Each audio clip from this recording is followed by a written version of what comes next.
Dans une famille pauvre, pauvre parmi les pauvres, pas tout à fait pauvre, non pauvreté noire non plus.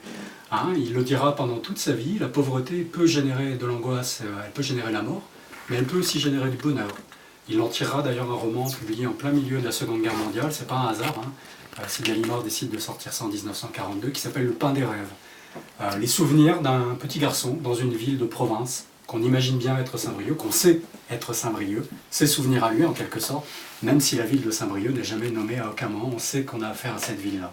Voilà. Et il montre comment l'environnement familial d'une part et aussi l'environnement extra-familial, notamment les activités du père et de la mère en dehors de la famille, peuvent aider à la construction d'un enfant épanoui jusqu'à atteindre une forme de bonheur. L'enfance c'est le rêve, l'enfance c'est le paradis. Donc le pain des rêves. J'y reviendrai peut-être un petit peu tout à l'heure.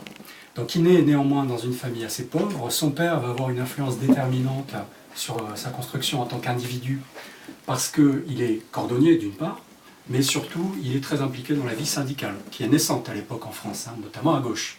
Vous aviez déjà un certain nombre de corporations syndicales qui étaient très professionnalisantes, notamment dans l'enseignement, évidemment, des choses comme ça. La CGT se met en place à partir de 1905, donc c'est relativement récent. Mais les cordonniers et surtout l'activité syndicale fédérée par les partis, ce qui allait devenir définitivement le Parti socialiste un petit peu après, c'est relativement récent, notamment au niveau ouvrier. Donc son père est très impliqué dans ce développement-là, ce qui fait que le jeune Louis Guillou, lui, il vit dans un environnement où il voit en permanence ce qui va donner d'ailleurs naissance à un livre qui va vous être offert tout à l'heure, qui s'appelle Compagnons, les compagnons du père. Donc la notion de solidarité, elle va rester transversale, fondamentale dans tous ses écrits sans exception. Il vivote, il va à l'école, c'est plutôt un jeune homme assez brillant, il a un petit problème physique qui va le travailler là aussi pendant toute une partie de sa vie, c'est qu'il a une malformation de la main. Résultat, ce jeune Louis Guillou, qui comme tous les jeunes hommes de l'époque aurait aimé partir la fleur au fusil pendant le premier conflit mondial, ne va pas partir, du fait de sa malformation. Il va rester à Saint-Brieuc. Et donc il va pouvoir observer en détail, avec un esprit fin, une capacité d'observation très fine déjà à l'époque, ce que donne une ville de l'arrière. Il parle de l'arrière de la lâcheté, parce que vous savez que les jeunes hommes partaient au front, où ils se faisaient décimer à centaines de milliers, bien évidemment, et les villes de l'arrière, elles, continuent à vivre, plus ou moins bien. Et il parle de strates, c'est-à-dire que vous aviez celles qui étaient proches du front, qui vivaient de part et pour le front, où les lâchetés humaines pouvaient se déployer autant que les grandeurs. Alors ça, c'est quelque chose qu'on retrouvera dans toute sa carrière.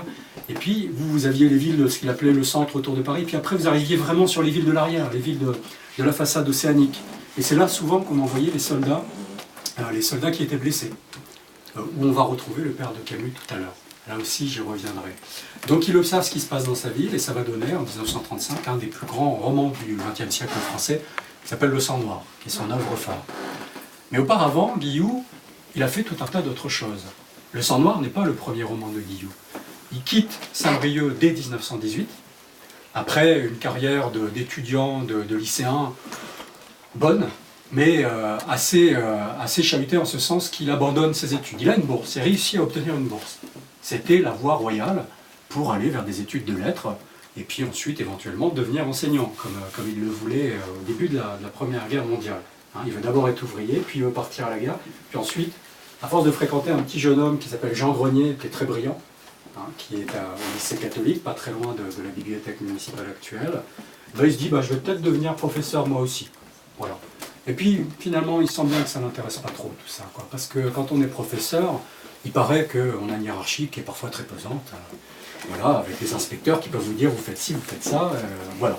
Donc ça ne lui plaît pas trop, dès 18 ans à peine, ça ne l'intéresse pas.